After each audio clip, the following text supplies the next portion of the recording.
Vivo ने जैसे V60 launch किया है तो मेरे पास भर भर के क्वेश्चन आने लगे कि लास्ट टाइम वाला V50 लेना भी सही रहेगा, क्योंकि अभी ये काफी कम प्राइस के अंदर मिल रहा है और भाई V60 इन्होंने अच्छे खासे प्राइस के अंदर लॉन्च किया है। तो काफी लोग पूछ रहे हैं कि ये ज्यादा बेटर रहेगा या फिर ये। आज की वीडियो भाई इसी के ऊपर है, V50 versus V60 most detail comparison. सबसे ज्यादा वैल्यू फॉर मनी आपको कौन सा फोन देखने को मिलेगा, इसकी हम बात करेंगे। और जितने अपग्रेड V60 के अंदर हैं, क्या ये most value for money phone बनाता है इस प्राइस के अंदर, ये भी बताऊंगा। तो फर्स्ट ऑफ ऑल डिजाइन से शुरू करते हैं। अगर आप देखोगे ना या फिर आप फॉलो करते हो ना V सीरीज की डिजाइन को, तो मेरे पास ना V40 भी है। अगर आप दोनों का डिजाइन देखोगे ना, V50 और V40 का, तो ज्यादा सिमिलैरिटी आपको देखने को मिलेगी, जबकि V50 और V60 में देखोगे तो भाई इतनी सिमिलैरिटी नहीं है।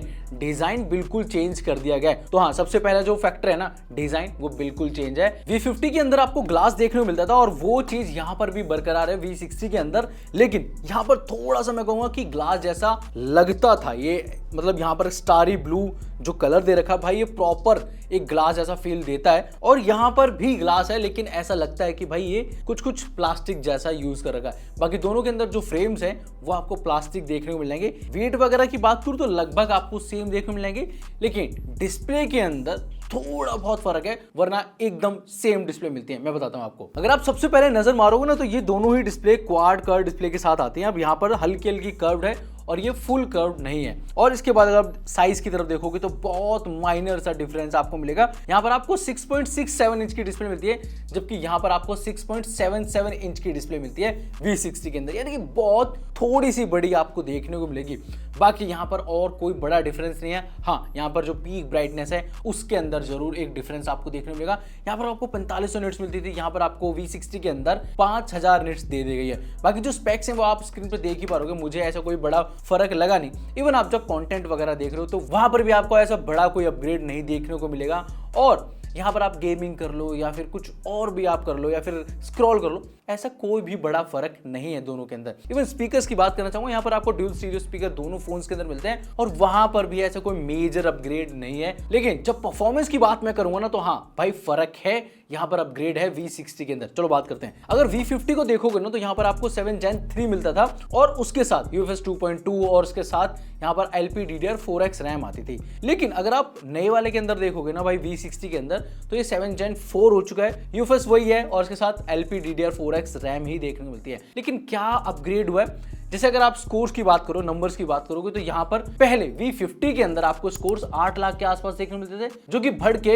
1 मिलियन के आसपास हो चुके हैं। तो हाँ, ये अपग्रेड देखने को मिलेगा। बाकी CPU थ्रॉटलिंग के अंदर दोनों ही जो प्रोसेसर्स हैं भाई, वो स्टेबल परफॉर्मेंस निकाल के देते हैं। वहीं अगर आप देखोगे भाई Geekbench के स्कोर्स, उसके अंदर भी V60 थोड़ा सा आगे निकल जाएगा। जबकि अगर मेरे से बात करोगे आपके गेमिंग के अंदर क्या कोई अपग्रेड हुआ है, तो भाई V60 से मेरी उम्मीदें बहुत ज्यादा थी कि यहाँ पर शायद आपको 90 FPS का जो ऑप्शन है वो अनलॉक देखने को मिल सकता है, क्योंकि प्रोसेसर थोड़ा सा अपग्रेड है, तो स्कोर्स अच्छे हैं। लेकिन नहीं, यहाँ पर अभी भी वो 60 FPS का ऑप्शन देखने को मिलता है। और वहीं अगर आप बहुत लॉन्ग टाइम तक गेमिंग करते हो ना V60 के ऊपर, तो भाई ये पूरे 60 FPS पे नहीं चलती है। मतलब कभी कभी थोड़ा बहुत 1-2 फ्रेम ड्रॉप होते रहते हैं, थोड़ा बहुत गेम लैग करती रहती है, हल्की फुल्की चिपकती रहती है। ये चीज अच्छी है दोनों प्रोसेसर्स के अंदर या फिर दोनों फोन्स के अंदर कि भाई आप लॉन्ग टाइम तक खेलोगे तो हीटिंग का इशू नहीं है। बाकी यस, मैंने दोनों फोन से एक 10 मिनट की वीडियो रिकॉर्ड करके उसको रेंडर किया भाई पावर डायरेक्टर के अंदर, तो यस Vivo V60 थोड़ा सा बेटर काम करता है। हाँ, यहाँ पर आपको जो प्रोसेसिंग है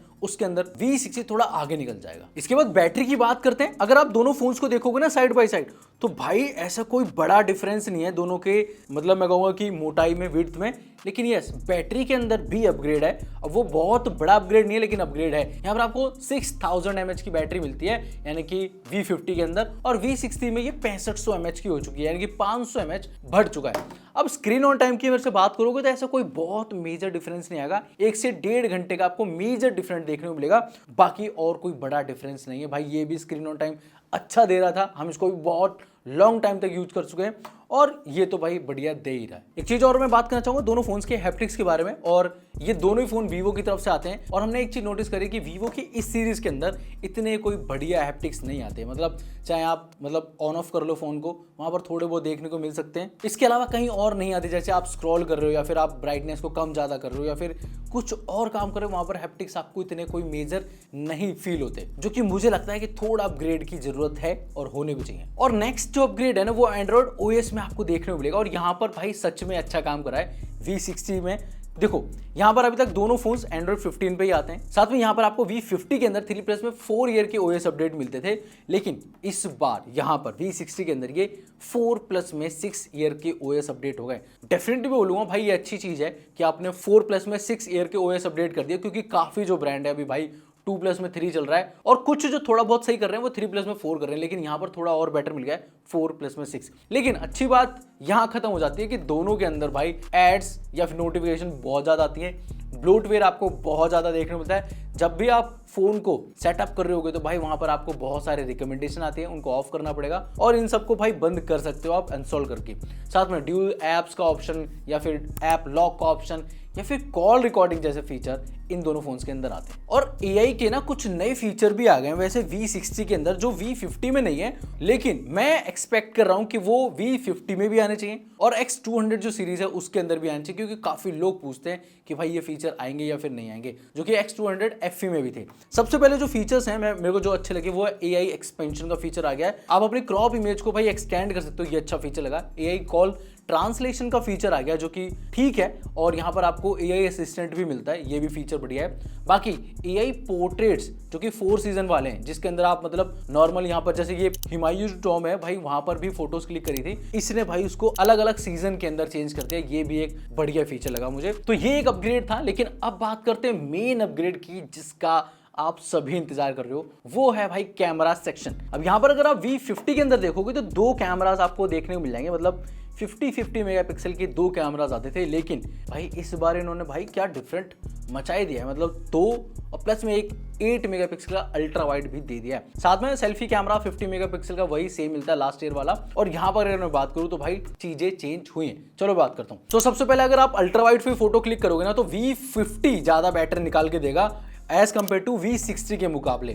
नॉर्मल शॉट लोगे या फिर भाई लो लाइट के अंदर भी फोटोज क्लिक करोगे, V50 की ज्यादा बेटर आएंगी फोटोज अल्ट्रा वाइड के अंदर। बाकी अगर आप सेल्फी वगैरह क्लिक करो इस कंडीशन में, लो लाइट में, आउटडोर में या फिर पोर्ट्रेट्स क्लिक करो, कोई बड़ा डिफरेंस नहीं है। इवन अगर आप नॉर्मल फोटो भी क्लिक कर रहे हो ना दोनों फोन्स के रियर कैमरा से, तो भी कोई बड़ा डिफरेंस आपको नहीं देखने को मिलेगा। अब डिफरेंस कहां देखने को मिलेगा, वो है इसके पोर्ट्रेट्स के अंदर। जब आप फोटोज क्लिक करोगे तो वहां पर आप नोटिस करोगे कि आप 23 mm पे क्लिक कर सकते हो, 35 पे भी क्लिक कर सकते हो, जो कि दोनों फोन्स के अंदर है। इवन 50 के आसपास भी आप क्लिक कर सकते हो, लेकिन 85 mm और 100 mm का ऑप्शन दे रखा है इसके अंदर, यानी कि आप जूम कर पाओगे ज्यादा, अच्छे पोर्ट्रेट्स ले पाओगे, आपका जो बोके है वो और ज्यादा बेटर निकल के आएगा, जो कि हमारे X200 Pro के अंदर जो ऑप्शन थे ना या फिर मल्टी फोकस थे ना, वो इसके अंदर आप डाल दिए गए। तो ये आपको थोड़ा सा अपग्रेड देखने को मिलेगा। हालांकि मेरे को थोड़ा डाउनग्रेड इसलिए लग रहा है क्योंकि यहाँ पर पहले 50 मेगापिक्सल का अल्ट्रा वाइड था ना, वो 8 मेगापिक्सल करके थोड़ा सा डाउनग्रेड हुआ है। अगर वो 13 मेगापिक्सल होता तो और थोड़ी सी डिटेल हमें देखने को मिलती है और दूसरा लेंस भी बढ़िया काम करता। बाकी मेरी जो उम्मीदें थी ना वो दोनों फोन्स में ये थी, पहले भी ये थी और अब भी ये थी कि भाई यहाँ पर आपको 4K 60 FPS का ऑप्शन देखने को मिला है, लेकिन नहीं, दोनों के अंदर अभी भी वो 4K 30 FPS का ही ऑप्शन देखने को मिलता है। चाहे आप रियर से शूट करो या फिर फ्रंट से शूट करो, कोई बड़ा डिफरेंस नहीं। हल्की फुल्की स्किन टोन्स या फिर मैं बोलूँगा कि कलर साइंस में हल्का फुल्का फर्क देखने को मिल सकता है, बाकी और कोई भी बड़ा डिफरेंस नहीं है दोनों फोन्स के अंदर। लेकिन हाँ, AI के कुछ फीचर जो मैंने बताए थे वो डिफरेंट हैं, वो भी V60 के अंदर, वो आप ट्राई कर सकते हो। गाइस अब मैं रिकॉर्ड कर रहा हूँ इनके फ्रंट कैमरा से, जहाँ पर आप 4K 30 FPS पे रिकॉर्ड कर पाओगे दोनों फोन्स के अंदर। और सही बताऊँ भाई 6 महीने के बाद ये फ़ोन लॉन्च हुआ है और सच में इसमें कोई भी डिफरेंस नहीं है कैमरा की वीडियो रिकॉर्डिंग वाइज अगर मैं बताऊं तो। इवन जो कलर्स है ना वो भी एग्जैक्ट सेम आ रहे हैं, स्किन टोन्स एकदम सेम है। मैं एकदम प्रॉपर लाइटिंग कंडीशन के अंदर हूं, तो अब भाई ऐसे कुछ आउटपुट आप लोगों को देखने को मिल जाएगा। और आई थिंक जहां तक फ्रंट कैमरा ना वो ज़्यादा बेटर काम करेगा। इसके बाद मैं स्विच करता हूँ इसके रियर कैमरा पर, वो भी देख लेना आप। ओके गाइस, अब मैं रिकॉर्ड कर रहा हूँ इनके रियर कैमरा पर। यहाँ पर भाई आप साफ साफ देख पाओगे। पहले तो सबसे पहले यहाँ पर देखोगे आप भाई क्रॉपिंग फैक्टर V50 के अंदर भाई बहुत ज़्यादा वाइड देखने को मिलेगा, क्योंकि यहाँ पर आपको 50 मेगापिक्सल का अल्ट्रा वाइड लेंस मिलता है, जबकि V60 के अंदर भाई वो 8 मेगापिक्सल हो चुका है, जिसकी वजह से भाई देखो क्रॉप भी देखने को मिलेगा। और आई थिंक ये फोटोज के अंदर भी स्ट्रगल कर रहा था फोकस के अंदर, और यहाँ पर भी आपको स्ट्रगल देखने को मिलेगा फोकस के अंदर। साथ में अगर आप स्किन टोन्स पर नजर मारोगे तो V50 आप मेरे को मतलब थोड़ा थोड़ा ब्राइट कर रहा होगा, स्किन टोन्स वगैरह एकदम थोड़ी थोड़ी गोरा गोरा दिखा रहा होगा मुझे, जबकि V60 के अंदर मेरे को नेचुरल स्किन या फिर थोड़ी सी डल स्किन देखने को मिल रही होगी। दोनों के मतलब नेचुरल स्किन नहीं है, हल्का फुल्का फर्क है। तो ये घाटा हो जाता है या फिर ये कॉम्प्रोमाइज हो जाता है जब आपका अल्ट्रा वाइड 50 मेगापिक्सल से 8 मेगापिक्सल पे शिफ्ट कर दिया जाता है। कोई इसके बारे में बात नहीं कर रहा, लेकिन हाँ मेरे को यहाँ पर महसूस हुई चीज़ें कि आप फोटोज के अंदर भी अल्ट्रा वाइड ज़्यादा डिटेल से नहीं क्लिक कर पाओगे, और अगर आपको 4K 30 एफपीएस पे रिकॉर्ड करनी है वीडियो अल्ट्रा वाइड के अंदर तो वो भी आप रिकॉर्ड नहीं कर पाओगे Vivo V60 के अंदर। तो कैमरास की हमने बात कर ली, लेकिन अब बता देता हूँ भाई, कंक्लूजन दे देता हूँ और ये भी बता देता हूँ कि सच में क्या क्या चीजें जो आपको अपग्रेड देखने को मिल जाएगी। देखो यहाँ पर आपको 500 mAh की बैटरी अपग्रेड देखने को मिल जाएगी। डाउनग्रेड के नाम पे यहाँ पर आपको 50 मेगापिक्सल से 8 मेगापिक्सल का एक कैमरा मिलता है, और साथ में यहाँ पर आपको 100 mm और 85 mm थोड़ा सा अपग्रेड देखने को मिलेगा पोर्ट्रेट्स के अंदर। साथ में NFC का फीचर है जो कि मैंने बात नहीं करी लेकिन अब बता रहा हूं, और इसके अंदर IR ब्लास्टर भी आ चुका है। इसके बाद ब्राइटनेस में 500 निट्स आपको देखने को मिलेगी। OS के अंदर एक बड़ा अपग्रेड है जहां पर आपको 4+ में 6 ईयर के OS अपडेट मिलेंगे। AI 4 सीजन वाला फीचर मेरे को काफी बढ़िया लगा, और हाँ डिजाइन भी पहले से चेंज है। लेकिन यहां पर अगर आप देखोगे ना तो V50 का जो प्राइस है वो अभी बहुत कम मिल रहा है। मतलब मैं देख रहा था भाई ऑनलाइन, मेरे को कुछ 31,500 रुपए के आसपास देखने को मिल रहा था।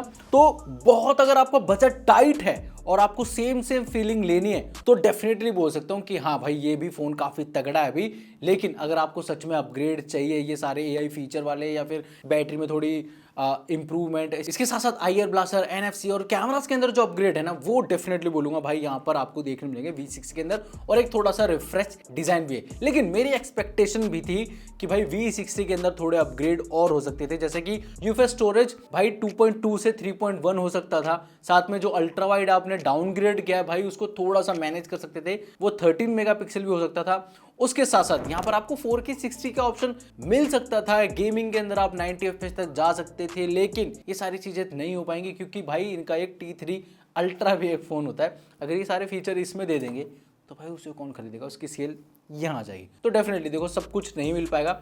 अब ये ब्रांड की तारीफ नहीं कर रहा हूँ मैं, ये मेरे मन की भड़ास है भाई वो जो मैं निकाल रहा हूँ, क्योंकि ये फोन सस्ता नहीं है, ये भी काफी अच्छे खासे बजट के अंदर आता है। आई थिंक 38,000 के आसपास लॉन्च किया इन्होंने, और जब ये लॉन्च हुआ था 35,000 के आसपास हुआ था। प्राइस थोड़ी सी हाई रखी है और ये अभी थोड़े कम प्राइस में मिल रहा है, 6-7 महीने पुराना हो चुका है। तो देखो दोनों चॉइसेस हैं, मैंने डिफरेंस बता दिया आपको। अपग्रेड है V6 के अंदर डेफिनेटली, लेकिन हाँ एक छोटा सा डाउनग्रेड भी है जो मैंने आपको बता दिया।